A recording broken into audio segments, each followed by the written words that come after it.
Lélu Nishmat, Ephraim Ben Clara, et pour la guérison de Avraham Ben Saouda, Eliyahu Ben Ruth Mesodi, Moshe Ben Rivka, Nissim Ben Rivka, pour la guérison de Pas de Fortuné.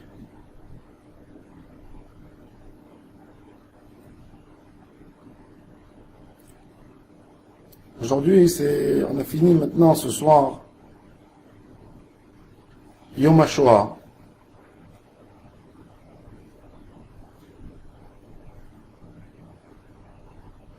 Yom HaShoah, c'est le jour où à Varsovie, les Juifs se sont rebellés et ont essayé de se défendre. Les nazis ont réussi finalement à briser les combattants juifs. Et c'est un jour où a été exprimée la morale du Ham Israël.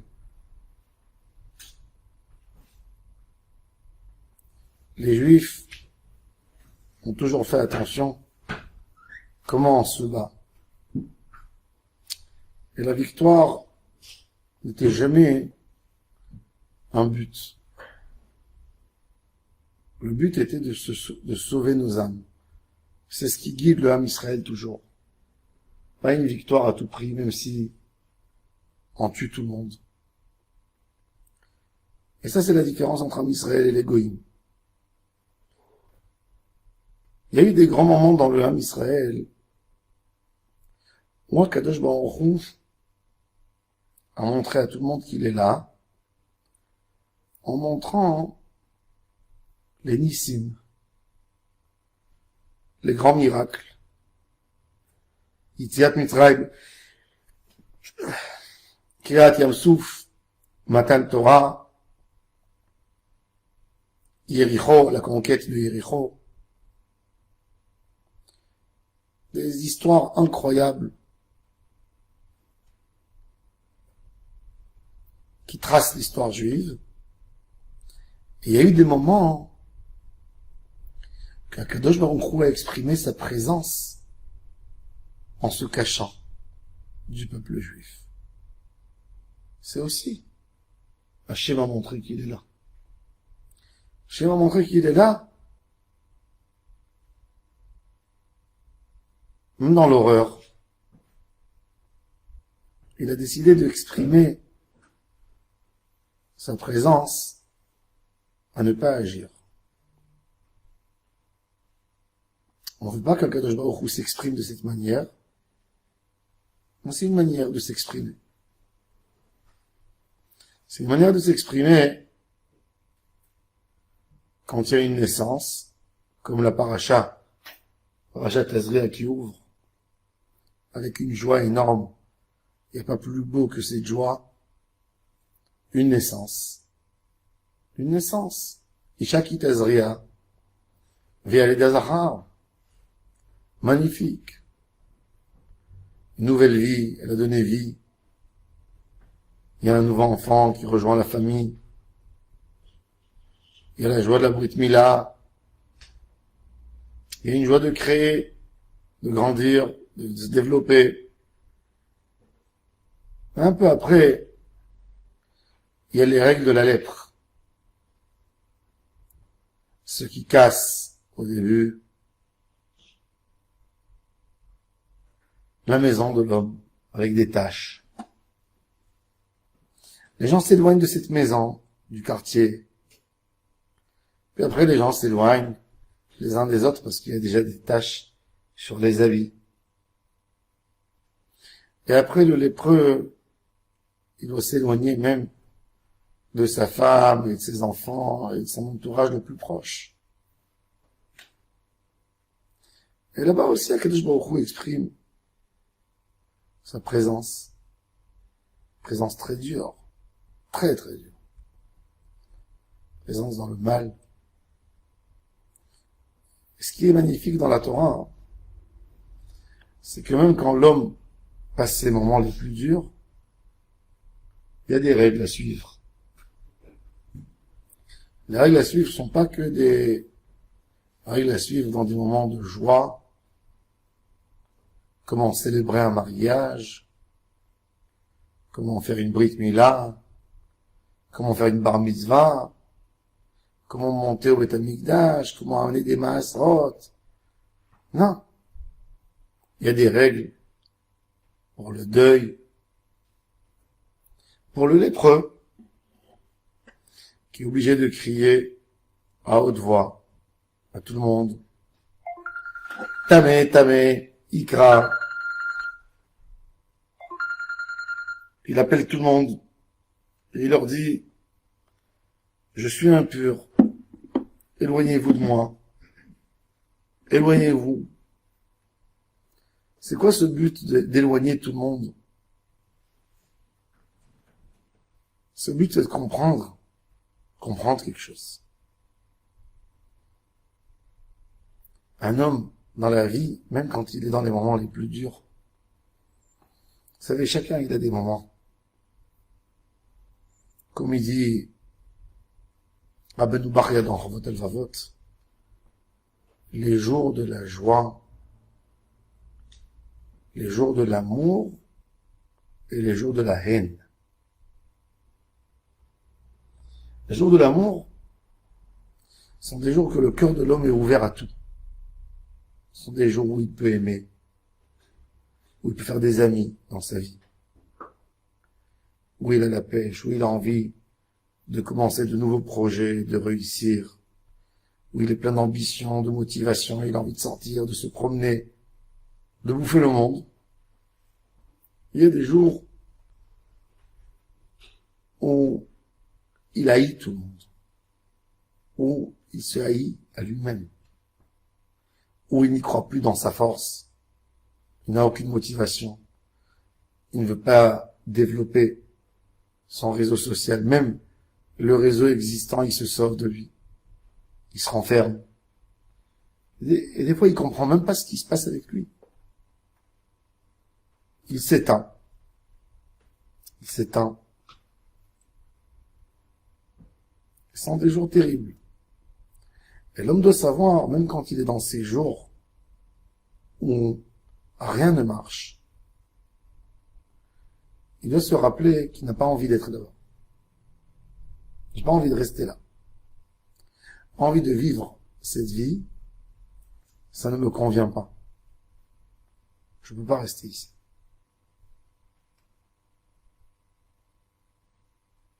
Il y a deux manières pour comprendre la vie.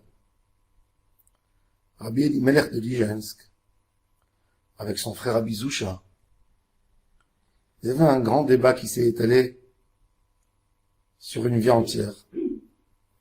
Qu'est-ce qu'il fallait faire pour se rapprocher à Hachem, pour être un homme meilleur? Est-ce qu'il fallait regarder ses propres défauts, de voir à quel point on n'est pas bien, à quel point on n'arrive pas à se gérer, à quel point on est petit. Et avec ça, ça va nous ouvrir et ça va nous motiver à faire teshuva. Ou de regarder à quoi on est apte, à quoi on est capable, où nous devons arriver. De regarder toujours en hauteur. Ne pas regarder nos points de faiblesse et de rester là-bas dans les points les plus obscurs de la vie, et de regarder les points pleins de foi et de émouna, d'avoir confiance en soi. En effet, les deux ont raison. Et il y a un chemin qui convient à l'homme à un moment dans sa vie, et l'autre chemin, il convient à un autre moment dans sa vie. Au moment où l'homme est tellement en bas, il est obligé de regarder en haut. Il y a un moment que l'homme doit faire une propre analyse sur sa situation et d'essayer d'évoluer, d'essayer de sortir de là-bas. Et ces deux éléments sont des éléments très importants. Comment sortir de nos problèmes? Le Metzora, hein, dans le langage du araméen, dans le Targum même Onkelos, il est appelé Sgirou, un homme enfermé, renfermé.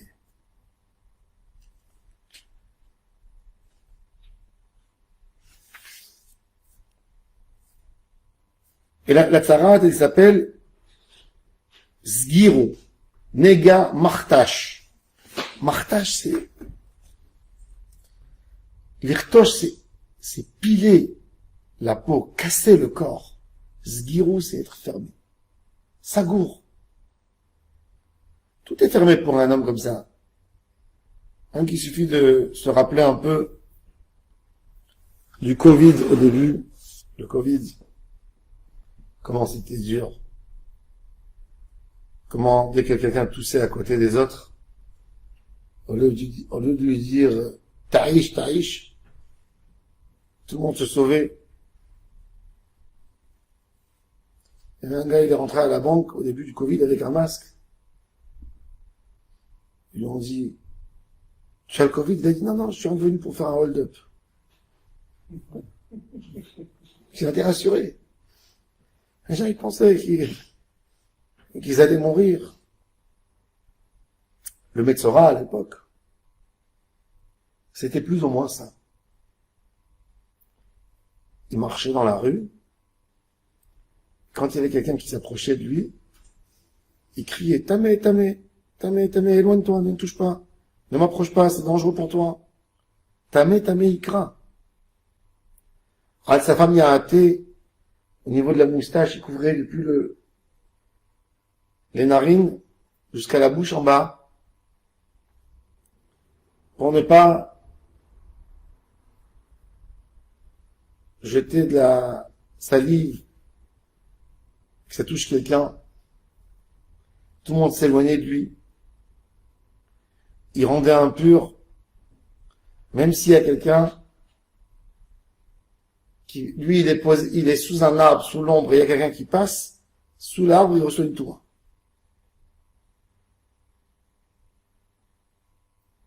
Et tout ça pourquoi? Pour se dire des fois, j'ai un problème, je suis tamé. C'est pas un modèle de vie que je veux. Des fois, même si on fait des choses, même si on a des circonstances très dures dans notre vie, où on est arrivé dans des moments durs, dans des moments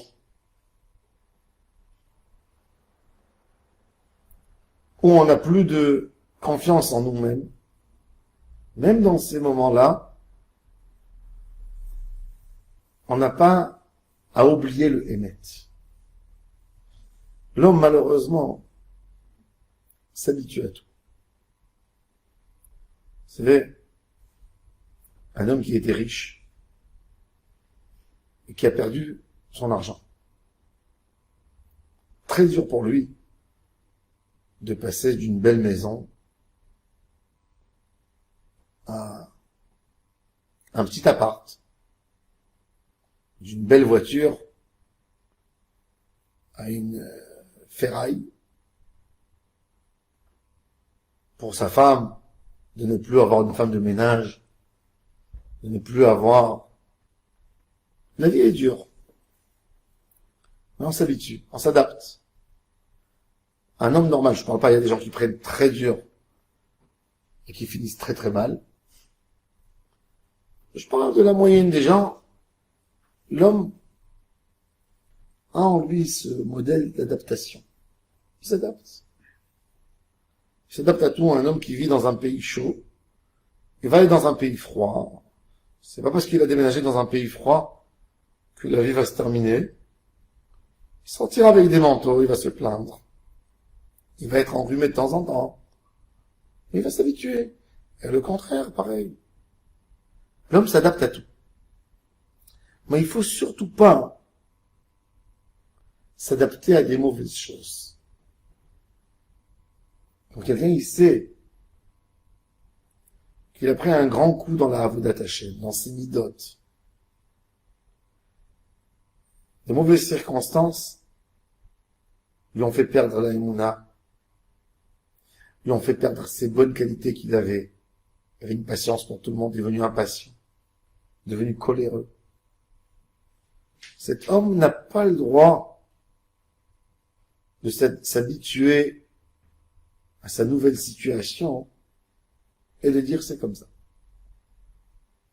Il a besoin de militer et de crier Tamé, Tamé, Ikra. De dire 10 fois par jour, s'il le faut, à sa neshama, je suis Tamé. Je suis Tamé. Il n'a pas le droit d'accepter ces circonstances. Mon Rav, qui était un rescapé de la Shoah, me disait toujours, il me dit, le plus, ce que je ne peux pas pardonner aux nazis, c'est qu'ils nous ont rendu des animaux. C'est qu'il me racontait que jusqu'au jour, il me dit, des fois je vais dans un mariage, je sors pour aller dans ma voiture, je fais rentrer ma main dans la poche pour prendre la clé pour ouvrir la voiture, et je trouve dans ma poche un pain que j'ai mis, sans me rendre compte. Du pain qu'il a vu à table, c'est plus fort que lui, sans se rendre compte. Il trouve du pain dans sa poche. Et toute sa vie, c'était une guerre. Une guerre de ne plus rester dans les camps. C'était pas que quand les Américains sont venus libérer ces gens. Ils ont libéré ces gens physiquement. Mais ils les ont pas libérés dans la tête. Quand j'étais enfant, on avait une voisine d'Italie, une juive d'Italie. Dès qu'elle entendait une sirène de police ou un truc, elle descendait, elle avait 60 ans.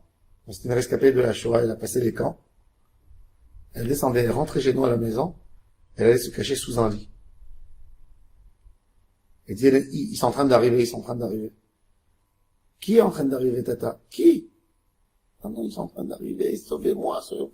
On mettait les draps, on fermait la chambre, elle s'est quand même après une demi-heure, elle dit, ils sont partis. Oui, ils sont partis. Comme ça, elle tapait à la porte. Ils ont été libres, physiquement. Dans la tête, ils n'ont pas été libres. Et il faut savoir que c'est pas que eux. Combien de fois des choses qui se passent avec nous dans la vie nous marquent. On a eu quelque chose qui nous a bougé de notre émouna, d'une darga, d'une hauteur de Avodat Hashem. Et on est descendu plus bas. Et on s'adapte. On accepte. Et on est prêt de rester là-bas si c'est pas si grave. Même de descendre un peu. Encore. Et l'homme descend. Une érida dans la Avodat Hashem, ça se passe pas en un jour. Ça peut. Mais normalement, ça prend du temps. C'est une étape. Ça prend du temps. La Avodat Hashem, elle nous demande déjà d'être conscients, d'en parler de nos problèmes. D'en parler. Tamé Tamé Ikra. Quand tu n'as pas avec qui parler.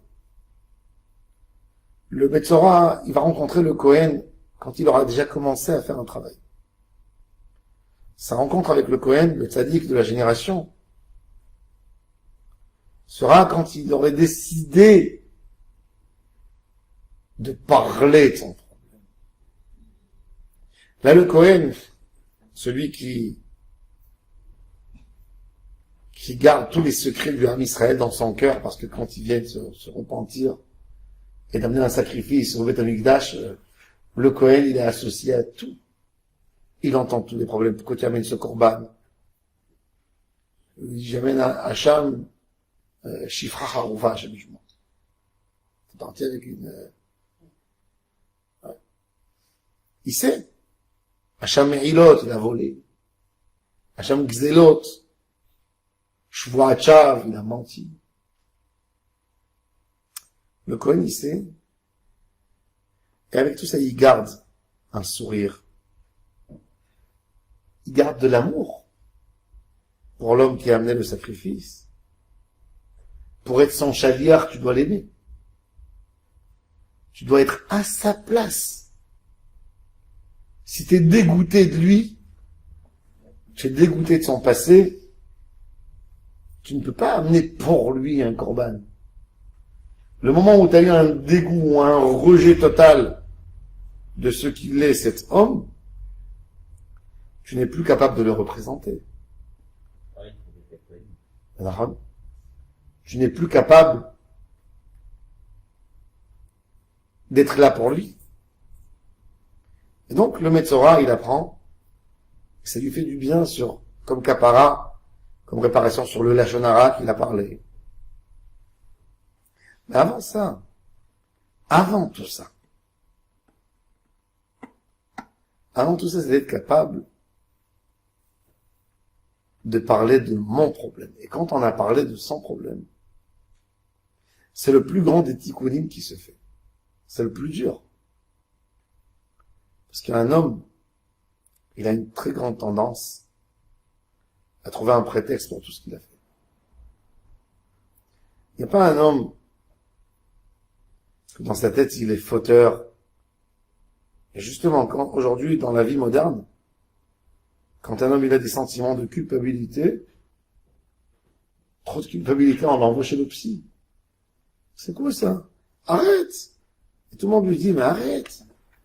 C'est pas de ta faute. Ça s'est passé comme ça s'est passé. Tu pouvais pas faire mieux. Arrête de parler de toi. Non. Tamé, il craint. Le Metzora écrit sur lui-même. Je suis tamé. Et il crie. Je suis tamé. Éloignez-vous. Ne tape pas chez moi à la porte. Pose ce que tu as. Qu'est-ce qu'il y a? Tu es fâché? Non, je suis pas fâché. Je suis tamé. Ça, c'est une grande avoda. De ne pas vivre dans un chèque. J'ai dit ce matin en shiur que le Rambam, sa vie, les circonstances, l'ont obligé à aller s'installer en Égypte. C'était le médecin de Saladin. Et il pensait au début qu'il allait rester en Égypte peu de temps, faire un peu d'argent, et pouvoir retourner en Israël. Il habitait en Israël à Akko, à Acre.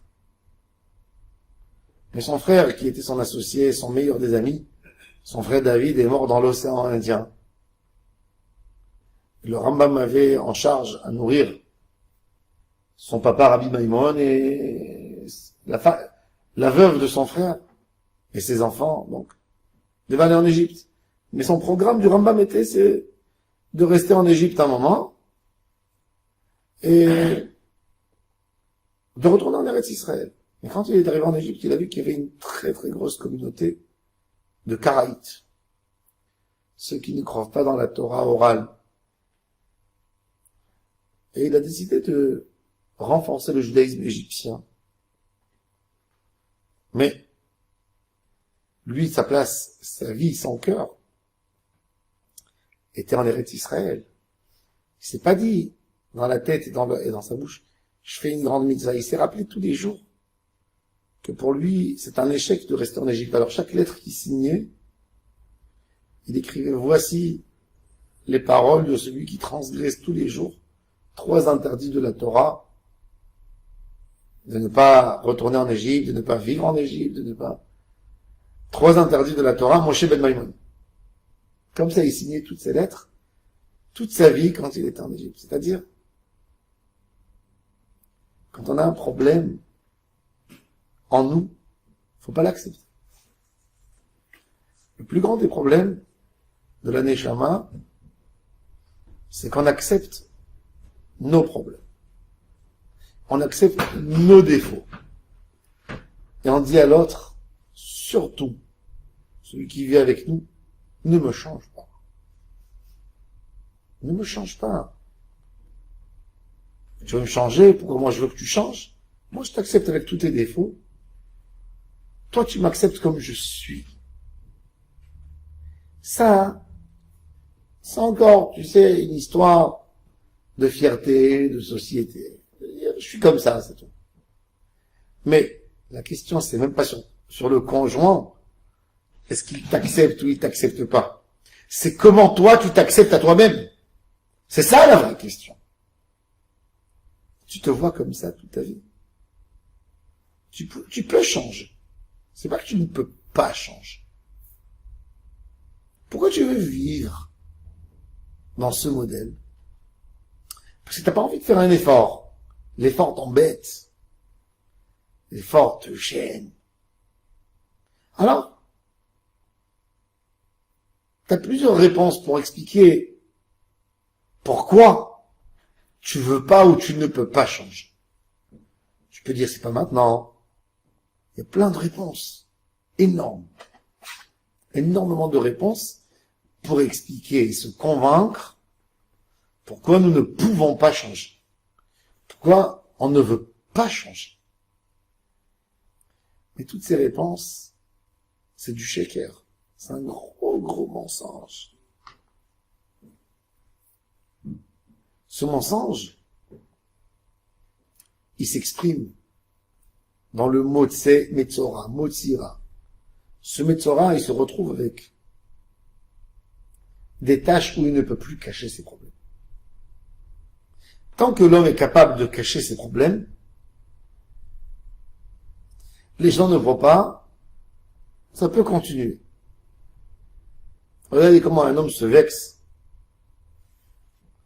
Le plus grand des problèmes quand on fait du shalom bayit, c'est quand un des deux conjoints est parti raconter à une troisième personne. L'autre côté se sent trahi, vexé. Pourquoi tu sais pas laver le linge sale à la maison? Pourquoi on peut pas entre nous? Ça veut dire on peut pas, pourquoi on peut pas entre nous? 15 ans on est mariés, tu n'as rien fait. J'ai pleuré, j'ai crié, j'ai hurlé. J'étais tout dit. Il n'y a rien qui a bougé. Pourquoi tu te vexes maintenant que je suis parti appeler au secours? C'est l'homme. C'est-à-dire, l'homme, des fois, il est désolé pas parce que il affronte une situation, parce que les autres ont appris le problème. C'est tout. Il est même pas désolé de la parole qu'il a dit souvent. Quand quelqu'un dit une phrase très dure et il voit que ça amène à de lourdes conséquences, il dit « je regrette ». Mais il ne dit pas, quand il dit « je regrette », en fait, il dit « je regrette que tu as entendu ce que j'ai dit ». Il regrette pas qu'il a dit. Il regrette que toi t'as entendu. Parce qu'il veut pas changer ce qu'il a dit. Il regrette que c'est arrivé à tes oreilles. Je m'excuse, j'aurais pas dû le dire d'une manière, de cette manière que ça pouvait arriver chez toi. C'est pas un tikkun, c'est pas une tchouva. Et toute notre vie, on est là pour mettre des pansements, pour masser, pour calmer. L'essentiel, c'est que ça tire encore un peu jusqu'à la prochaine. Mais il y a un moment où il n'y a rien qui marche. Vous savez, comme il dit Shlomo HaMelech, il dit que quand quelqu'un il a une fuite d'eau dans son plafond, au début, Au tout début, qu'est-ce que tu vois? Tu vois une toute petite humidité sur ton mur. Sur le coin, comme ça, tu vois une petite humidité. Tu dis, bon, ça va, c'est pas grave. Je vais ouvrir la fenêtre, ça va pas se voir, il fait beau dehors. Ça va sécher tout de suite. Et tu laisses. Après, tu commences à t'habituer. Et l'humidité, s'il y a 10 jours, elle ne faisait qu'un petit point sur le mur, après, ça fait une belle tache. Et tu prends de la javel, un peu, avec un peu de papier, tu nettoies. Il n'y a plus de taches, on voit plus rien. Et ça revient, ça repart. Mais doucement, doucement, ça se propage. Et tout d'un coup, tu te retrouves avec une catastrophe où l'eau coule de partout. Je ne peux plus réparer. Il faut tout casser. Il faut faire des travaux importants. Mais shiflut yadayim, yidlof habayit, dit Shlomo HaMelech. Shiflut yadayim, c'est de ne pas lever les bras. Ça veut dire tu as levé le bras, mais ça veut dire que tu as baissé les bras. Lève pour travailler. Ça y est, j'ai plus la force. C'est ce manque de volonté, de vouloir faire des choses, de vouloir s'investir, détruit l'homme. Détruit l'homme. Fait de lui un lépreux. Et cette lèpre, c'est pour ça que le Kohen il dit Amok mar'eu minaor, la tzara, la lèpre. Le Kohen doit approfondir. Parce que la lèpre, justement, c'est quoi? Qu'est-ce qui rend lépreux? Quand quelqu'un il a une application cutanée, comment on dit? Hein? Quand quelqu'un il a une tâche, alors, faut savoir d'où c'est venu. Si c'est la peau qui a séché par le froid, c'est à l'extérieur. Il suffit de mettre une crème, et après 2 jours, tes mains, elles sont lisses comme de la soie. Mais, quand tout d'un coup, il y a un bouton qui apparaît, il y a une tache qui apparaît sur la chair, tu comprends très très bien que ça ne peut pas se gérer avec une crème à l'extérieur. Il doit avoir un cachet. Il doit avoir quelque chose de l'intérieur. Vous savez que la majorité des problèmes de peau qu'il y a, c'est pas dû à un gène. C'est déjà des problèmes. Quand quelqu'un, il a un stress énorme, fait des boutons de RPS ou il fait des boutons sur le visage, des boutons de stress. Le psoriasis. On ne connaît pas exactement la raison, pourquoi il apparaît, mais on trouve que les gens, il y a beaucoup de gens qui disent qu'il est venu quand ils ont passé un moment de stress terrible. Des taches, des couches sur la peau. Et ça sort. À un moment où le Kohen, il vient, il voit que la tache, c'est pas une tache qui est en haut. C'est une tache qui appartient à quelque chose de beaucoup plus profond. Amok. Beaucoup de fois, l'homme, tant qu'il n'a pas crié ce tamé ikra, il ne voit même pas où existe le problème à l'intérieur chez lui. Il ne voit pas. Quand quelqu'un, il a des problèmes de shalom bayit, il a son orgueil, sa femme lui a dit un mot, elle lui a pas dit dans la chambre, elle lui a dit devant les enfants. Il est tellement énervé qu'elle a vexé devant les enfants, qu'il ne veut même pas regarder le mot qu'elle lui a dit. Lui, son stress, sa colère, elle est pourquoi tu m'as dit ça devant les autres. Donc, du moment où il pense que dans ça, il ne comprend même pas qu'est-ce qu'elle lui a dit. Il fait la tête, il fait la gueule, parce que elle lui a dit ça dans cet endroit. Il fallait pas qu'elle le dise. Et quand tu veux qu'elle te dise? Quand tu rentres le soir, elle te dit, tu dors. Quand elle t'appelle pour te dire, tu dis, non, je dors. Je veux passer le sujet. Elle te l'a dit. Tu veux te défendre. Alors quoi, hein? Tu ne sais même pas que tu as un problème. Tu ne sais même pas que tu as un problème. Et ça, c'est le problème de la tsarat. Amok mar'eu minaor. Où on voit le plus grand des problèmes de Amok mar'eu minaor? Chez le Baal HaShonara. Qui dit, Maïtaron le Baal HaLashon. Qu'est-ce que j'ai tellement fait en disant quelque chose? Quoi? J'ai pas dit la vérité? J'ai pas dit la réalité des choses. Oui, tu as dit la vérité qui tue. Tu as tué quelqu'un. Avec ta bouche. Mais il se rend pas compte. Il se rend pas compte du mal qu'il fait.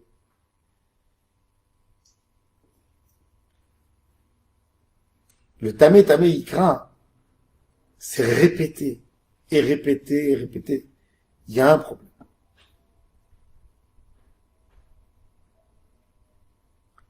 On s'imagine pas, quand on n'observe pas, quand on se parle pas, on se donne pas un ordre de voir. Alors, on ne voit pas. Un jour, moi, depuis que je me suis marié, c'était très simple, très clair que ma femme, elle me repasse les chemises, les t-shirts, c'est normal. Ouais, après le mariage. Et une fois, elle a voyagé. 1 semaine et demie, ce qui a fait que, bon, tout le linge qui était avant, elle a fait. Je me suis retrouvé sans chemise repassée, je ne sais pas faire marcher la machine à laver. J'appelle ma femme sur comment il faut faire le bouton. Tu dis comme ça. Et je mets, et où il faut mettre le savon, je sais pas. Elle te dit, comment on accroche la chemise d'en haut ou d'en bas? Quelle est la position pour repasser? D'abord les manches et après le truc, ou d'abord les... Et là, tu te dis, mais pendant 15 ans, tous les jours quand je prends ma chemise, elle est propre, je la prends du cintre, je la mets. J'ai jamais pensé que ça prend tellement de temps pour faire. Et j'ai jamais été à la hauteur de comprendre qu'il fallait dire merci. C'était tellement normal, tellement simple. C'est du quotidien. Pourquoi je n'ai pas dit merci? Pas parce que je suis un ignorant, parce que je suis un égoïste, ou parce que je pense que tout me revient, parce que je pense que c'est le contrat du mariage, moi j'aime la parnassa, elle doit repasser, elle doit cuisiner. Non, pas à cause de ça. On n'est pas des méchants. Mais on ne voit pas. Tout simple. On ne voit pas. Est-ce qu'on ne veut pas voir? Peut-être aussi. Ça nous arrange de ne pas voir. Parce que si je vais voir trop, je vais m'appeler un grand sensible. Et si je suis un grand sensible, je dois me comporter par rapport à ça, peut-être. On ne veut pas voir. Mais ça, c'est pas encore le problème. Le vrai problème dans la vie, le plus gros des problèmes, c'est qu'on ne veut pas voir nos défauts. On ne veut pas les voir. On les cache. Ça, on les cache, on les ferme. Et dès qu'il y a quelqu'un qui nous parle, on lui dit, c'est mes affaires, ne te mêle pas. C'est vrai. On veut pas. On veut pas partager avec les gens. T'as le droit, on ne veut pas partager. Mais est-ce que toi, quand cette personne y rentre chez lui, te dit, ok, pardon, je m'excuse de la réflexion. Est-ce que toi, hein, tu dis, ça c'est pour lui que j'ai répondu ça. Et pour moi, où j'y suis? Où? Elle est où ma vie? Vers où je vais? Ça non. Toute la Torah, c'est qu'un homme prend une responsabilité sur soi. Et ça, c'est le plus grand travail au moment de ta lèpre. Au moment où tu es descendu tellement bas, où tu rejoins le plus bas du bas. La Gemara, elle dit, Metzorah chashuv kemet. D'où on apprend ça? Que le lépreux est considéré comme un mort. Qu'est-ce qu'il a dit, mon cher Rabbeinu, quand sa sœur, Myriam, est devenue lépreuse? Il a crié à Kadosh Baruch Hu, Ana tehi kamet, qu'elle ne soit pas considérée comme une mort. Asher ne'echal chatzi besa. La moitié de sa chair a été mangée. Alna, je t'en supplie, Hachem, Alna tehi kamet.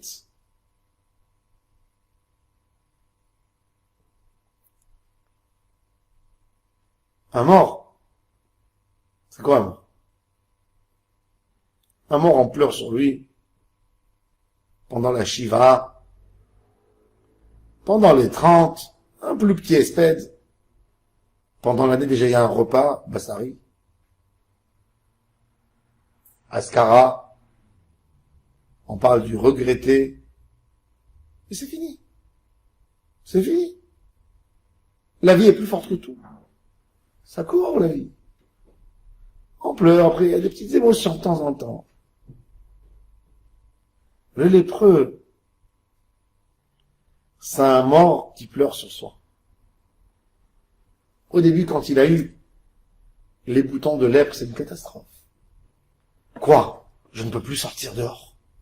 Tu t'imagines ces boutons sur le visage? Ah, mais je ne peux plus. Je ne vais pas aller ranger là-bas, je ne vais pas me masquer le visage.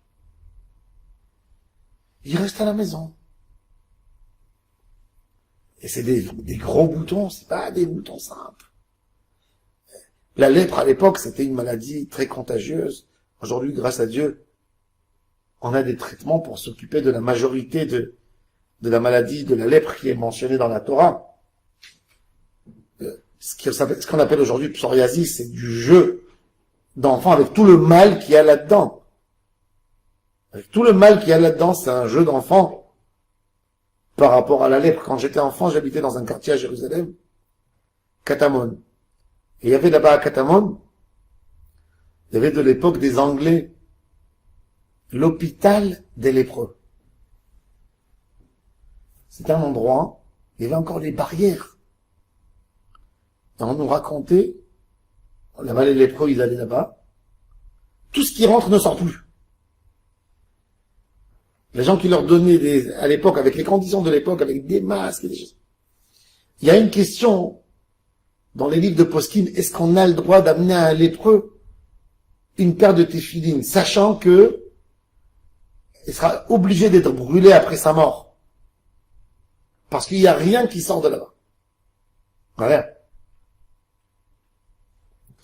C'était l'hôpital qui était à Jérusalem jusqu'à il y a 60 ans. 55 ans. Il y a des endroits dans le monde. J'avais un ami il y a 20 ans, il est parti en Inde, il m'a montré des photos. Plus de 20 ans. Il était à Calcutta et à Bombay, il m'a dit. Je suis passé dans l'endroit où il y avait les lépreux. Il a fait des photos des lépreux. C'est incroyable. Tout ce que vous imaginez dans la plaie de Shechin, des dessins des Égyptiens, c'est rien par rapport aux photos horribles. Quand il m'a montré ces photos, j'ai pas pu dormir quelques nuits. C'est affreux. Puisqu'ils n'ont pas ces médicaments. Donc cet homme, quelque part, il a perdu confiance en soi. Où on voit ça? On voit dans la Haftara. Dans la Haftara, de Parashat Metzora, on nous raconte l'histoire de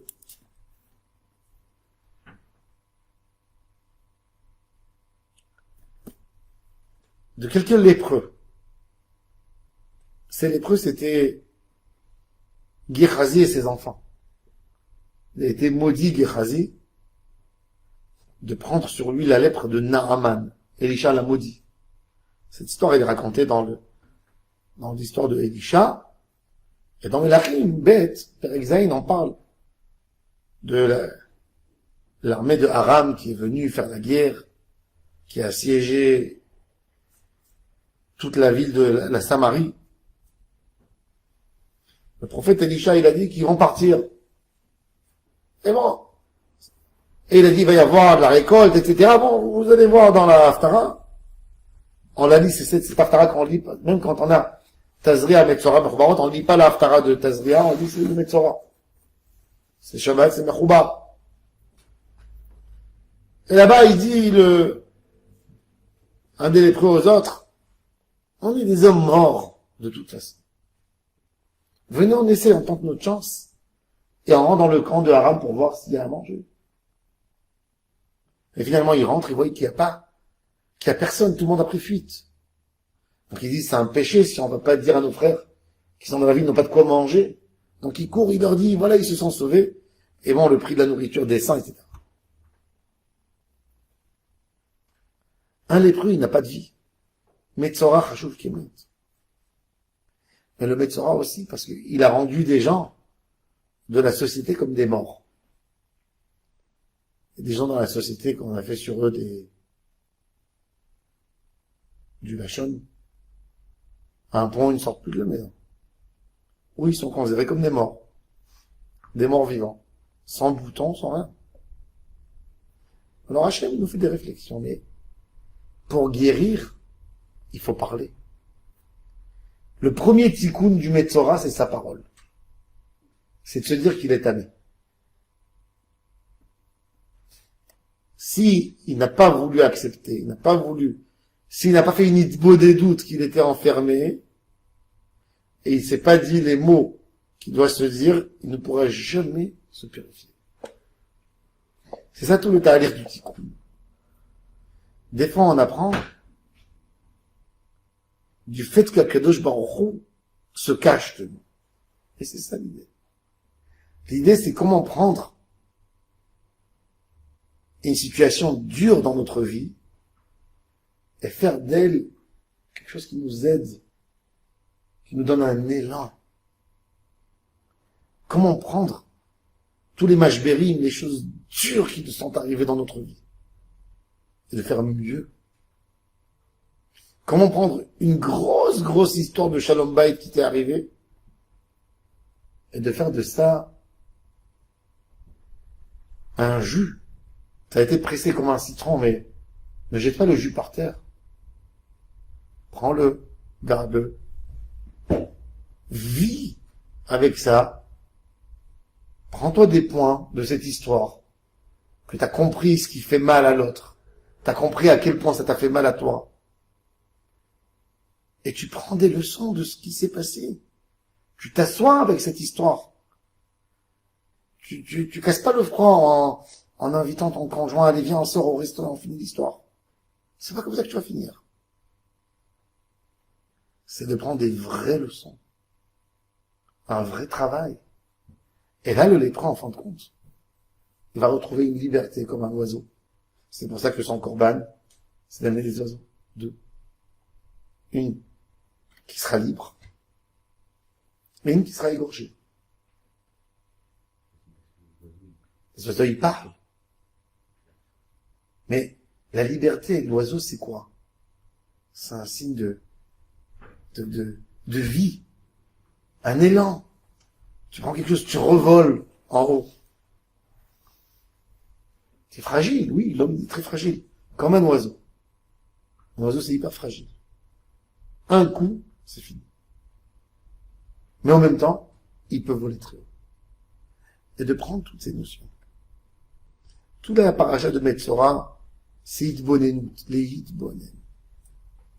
Et ça, c'est des choses qu'on ne peut pas arriver là-bas que Chas v'Shalom. Quand quelqu'un est arrivé à des mauvaises circonstances, il a perdu quelqu'un de sa famille. Et même là, non. Pourquoi? Parce que même quand il fait son deuil, il a tellement de monde qui vient le voir. Et puis le deuil, c'est 7 jours. Et le Metzora, c'est jusqu'au moment où il fait sa réparation. Ça peut durer 1 mois, ça peut durer 7 jours. Ça peut durer 1 an, et ça peut durer des fois une vie. Et c'est un travail. C'est un travail qui se fait, c'est un travail, une avodat Hashem qui se fait tous les jours.